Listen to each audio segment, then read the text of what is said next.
สำนักงานพัฒนาฝีมือแรงงานจังหวัดสุรินทร์ค่ะเพิ่นเชิญชวนประชาชนที่มีความหูนะคะด้านการนวดการเทศสปาเข้ารับการฝึกอบรมพัฒนาทักษะเรื่องของการนวดในหลักสูตรที่ชื่อว่าการนวดอโรมานะคะสมัครฟรีบ่มีค่าใช้จ่ายค่ะ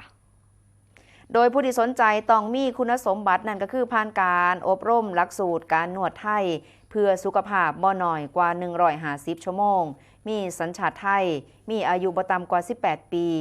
บ่จำกัดเพศมีความรู้หรือว่าประสบการณ์ด้านการนวดและก็สปามีสุขภาพร่างกายและก็จิตใจที่แข็งแรงพร้อมกับบุคลิกภาพที่เหมาะสมเปิดรับสมัครตั้งแต่บัดนี้ไปจนฮอด23พฤศจิกายน2568โดยจะจัดฝึกอบรมระหว่างวันที่1ฮอดวันที่5ธันวาคม2568อยู่ที่สำนักงานพัฒนาฝีมือแรงงานสุรินทร์ผู้สนใจสามารถสมัครได้โดยบ่เสียค่าใช้จ่ายสอบถามรายละเอียดเพิ่มเติมได้ที่ทางสำนักงานพัฒนาฝีมือแรงงานสุรินทร์หรือว่าจะสแกน QR Code ที่ปรากฏบนหน้าจอตอนนี้ก็ได้ค่ะหรือว่าทาง Facebook ของสถาบันพัฒนาฝีมือแรงงาน37ก็ได้คือกันโทรไปที่065 549 2583นะคะติดต่อไปหาคุณสมพิษใจกล้านั่นเองค่ะ